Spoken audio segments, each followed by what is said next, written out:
Hello students, बेटा जी ये आपको जो स्क्रीन पे दिखाई दे रहा है ये प्रैक्टिस पेपर 2022-23 बोर्ड ने 2 प्रैक्टिस पेपर जारी किए हैं, सेट ए सेट बी। पहले सेट ए हम स्टार्ट करेंगे। इंस्ट्रक्शंस 2019 का जो पेपर कराया था बिल्कुल वैसी ही है, तो इनको तो मैं पढ़ूंगी नहीं, पढ़नी हो तो पॉज कर लेना। थोड़े से सवाल फटाफट देख देते हैं कि 4 सेक्शन है हमारे, इंग्लिश में देखते हैं फटाफट। चलिए सेक्शन ए में एक एक नंबर के 16 क्वेश्चन है जिसमें 6 MCQ हैं, 6 केवल, बाकी 10 में MCQ नहीं है। और 10 क्वेश्चन 2-2 नंबर के हैं, 5 क्वेश्चन 4-4 नंबर के हैं और 4 क्वेश्चन 6-6 नंबर के हैं। और सेक्शन डी में किसी एक में आपको इंटरनल चॉइस मिल सकती है। ग्राफ पेपर आपने इसके साथ लगाना है आंसर बुक के साथ, ठीक है। कैलकुलेटर अलाउड नहीं है। ये थी छोटी छोटी बातें, आगे बढ़ते हैं। सेक्शन ए पहला प्रश्न देख लो। Let f from R to R be a function defined as fx is equal to x की पावर 4 1 on 2 बताना है। ध्यान देना, रियल से रियल पे है। 1 तब होएगा जब एक एलिमेंट की इमेज एक ही हो।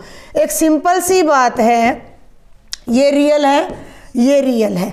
अगर मैं -1 की इमेज निकालूं एक आएगी, और मैं 1 की इमेज निकालूं तो भी एक आएगी। 1 तो है नहीं, 1 तो है नहीं, तो ये ऑप्शन मेरा कट गया, 1 वाला ये ऑप्शन मेरा कट गया। क्लियर हो गया।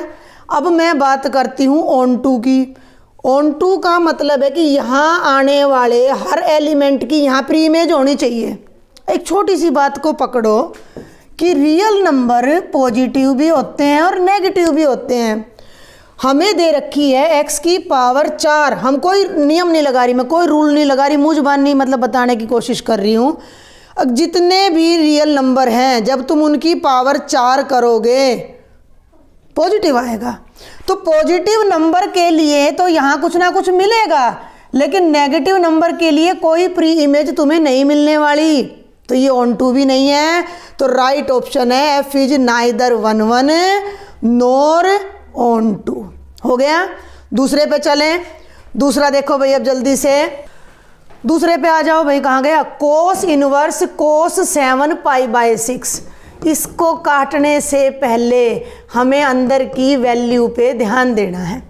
Cos inverse cos 7 π/6। Cos inverse ये वैल्यू तब अप्लाई होगी जब ये एंगल 0 से पाई के बीच हो, ये पाई से बड़ा है, ये वैल्यू पाई से कम होनी चाहिए। इसको अंदर वाले को तोड़ो, ये या तो बनेगा भाई पाई जमा पाई बटा 6, तो ये तो हो गया पाई से बड़ा। थोड़ा सा ध्यान दो कि 2 पाई माइनस 5 पाई बटे 6, 6 दूनी 12 में से 5 गए 7 बच गया, तो ये बनेगा कोस इनवर्स कोस, ठीक है। कोस 2 पाई माइनस थीटा होता है कोस थीटा, तो ये बन जाएगा कोस इनवर्स कोस 5 पाई बटे 6, ये कैंसिल हो जाएगा और हमारा जो आंसर है वो 5 पाई बटे 6 आ जाएगा, ठीक है, जो कि हमारा ये वाला ऑप्शन हो जाएगा बी। तीसरे पे आ जाओ, बिल्कुल मुजबानी क्वेश्चन है। AIJ/M/N is a square matrix कब होता है? M n से छोटा हो, बड़ा हो, या बराबर हो, या कुछ ना हो? बराबर हो, स्क्वायर मैट्रिक्स बनता है। रो और कॉलम की संख्या बराबर हो। चौथे पे आ जाओ, ये डायरेक्ट फॉर्मूला है। If A is a square matrix of order 3/3 then determinant of KA। मैंने ये, हाँ, K की power n, determinant of A n होता है ऑर्डर। ऑर्डर कितना है?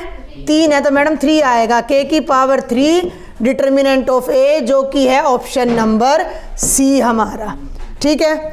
आगे चलें।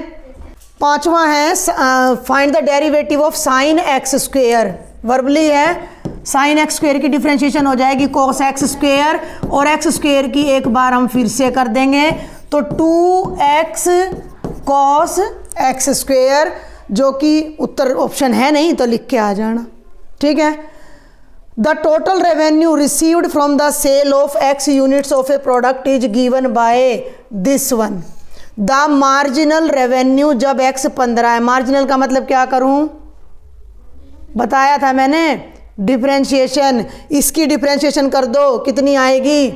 हाँ डायरेक्ट करा रही हूँ मैं, 6x जमा 36 और फिर इसमें x की जगह रख दो 15, यहाँ 15 रखोगे तो 15 छिक 90 जमा 36 126। ये डी आपका राइट ऑप्शन हो जाएगा। ठीक है, आगे बढ़ूँ। अगला देखो भाई, फाइंड द इंटरवल, नीचे है ये थोड़ा सा, फाइंड द इंटरवल, 7वां प्रश्न है ये, in which this function is strictly increasing.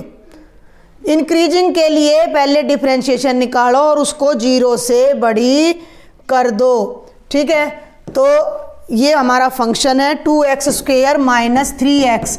मैं डायरेक्ट डिफरेंशिएशन कर रही हूँ, 4x घटा 3, इसको होना चाहिए 0 से बड़ा, यानी 4x 3 से बड़ा, यानी x 3/4 से बड़ा। अगर इंटरवल की बात करें तो open interval 3/4 to infinity. Simple है। देखते हैं आगे ऑप्शन दे रखा होगा तो ठीक है, नहीं दे रखा। 8वें पे आ जाओ। 8वां क्या कहता है कि इसकी इंटीग्रेशन बतानी है। ये सवाल मुझे ऐसा याद आ रहा है जैसे मैंने करवाया था। हाँ, टेंजेंट इनवर्स x को z पुट करो, टेंजेंट इनवर्स x को z पुट करो, 1/1 प्लस x² dx क्या हो जाएगा? dz। ये क्या बन जाएगा? साइन, ये z और ये पूरा dz। साइन की इंटीग्रेशन, साइन की माइनस कॉस z जमा c, z की वैल्यू वापस रख दो, टेंजेंट इनवर्स x जमा c। बेहद आसान है ये, मुझ मानिए पेन भी नहीं चलाना। 9वां बताओ क्या आएगा? माइनस π/2 टू π/2 साइन 7x की इंटीग्रेशन बतानी है। 0, बिल्कुल डायरेक्ट, क्योंकि ऊपर नीचे लिमिट बराबर है, पॉजिटिव नेगेटिव, ये ओड फंक्शन है 0। अगले पे आ जाओ। The degree of differential equation, order 2, क्योंकि हाईएस्ट ऑर्डर का 2 है, उसकी जो पावर होती है वो डिग्री होती है, तो 3 आ जाएगी।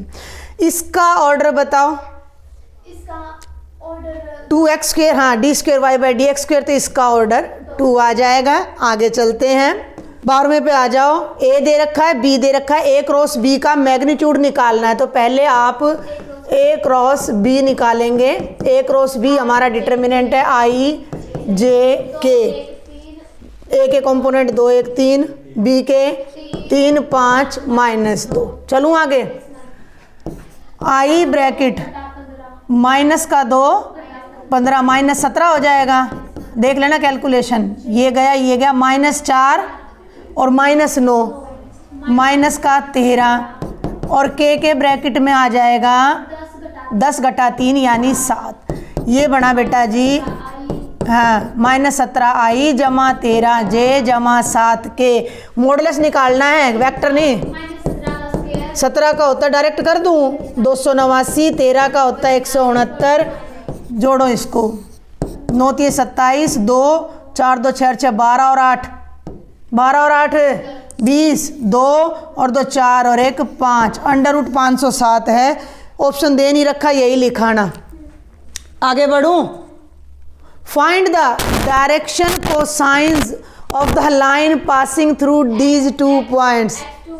हाँ भाई, x2 माइनस x1 यानी 1 घटा दो, y2 माइनस y1 यानी 2 -4 और z2 माइनस z1 यानी 3 -5, 3 -2 और 8।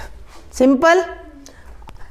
a की प्रोबेबिलिटी 1/2 है, b की प्रोबेबिलिटी 0 है, a/b की प्रोबेबिलिटी हमने निकालनी है। अब एक बात का ध्यान दो, इन्होंने इंटरसेक्शन की नहीं दे रखी, मत देने दो। फॉर्मूला क्या होता है?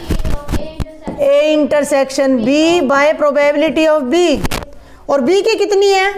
जब नीचे 0 रखोगे, हाँ, जब ऊपर कुछ भी हो नीचे 0 रखोगे, नॉट डिफाइंड, अपरिभाषित, तो हम उसको फाइंड कर ही नहीं सकते, तो हमारा ऑप्शन आ जाएगा नॉट डिफाइंड। आगे बढ़ूँ। 15वें पे आ जाओ। If A and B are 2 event such that probability of A 1/4 है, बी की 1/2 है, इंटरसेक्शन की 1/8 है, not A and not be. इसको जरा ध्यान से देखना। नोट ए, एंड का मतलब intersection, not B. De Morgan's law हम 11वीं में कर लेते हैं, ये होता है ए यूनियन बी का कॉम्प्लीमेंट। तो इससे हम पहले यूनियन निकालेंगे, ध्यान से देख लो। ए यूनियन बी की प्रोबेबिलिटी क्या होती है, ए की प्रोबेबिलिटी जमा बी की प्रोबेबिलिटी घटा इंटरसेक्शन की। ए की 1/4 है, बी की 1/2 है और ये 1/8 है।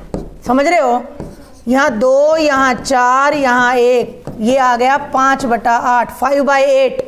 और इसकी प्रोबेबिलिटी हो जाएगी 1 minus probability of A union B. तो 1 में से 5 घटा 8 माइनस करोगे तो 3/8 आ जाएगा। और ये लास्ट है हमारा, the probability of obtaining an even prime number on each dice when the pair of dice is rolled. Pair में कितने आउटकम आएंगे, पेयर को रोल करोगे तो 36। अब 36 आ गए टोटल। तो ईच डाइस पे 2 डाइस हैं, दोनों पे ही इवन प्राइम नंबर आए, इस पे भी 2 आए और इस पे भी 2 आए, तो कितने केस बनेंगे? उलझ गए ना, छोटा सा सवाल है, बिल्कुल छोटा सा क्वेश्चन है ये हमारा। दोनों पर ही 2 आना चाहिए था भाई। अरे 36 जोड़े बनते हैं, ऐसे कितने पेयर हैं जिन पे 2 आएगा? उलझ गए। अरे 1 1 1 2 तो 2 1 2 2 कितने केस बन रहे हैं? ये दोनों पे 2 आए, केवल एक केस बन रहा है 36 में से। तो प्रोबेबिलिटी हो जाएगी 1/36, 1/36। ये था पूरा सेक्शन ए। बी को आगे करेंगे, ठीक है। 2 हमारे सेट हैं, इनको करने से हमें बहुत ज़्यादा मदद मिलेगी पेपर में और काफ़ी अच्छा हम स्कोर कर सकते हैं। Thank you.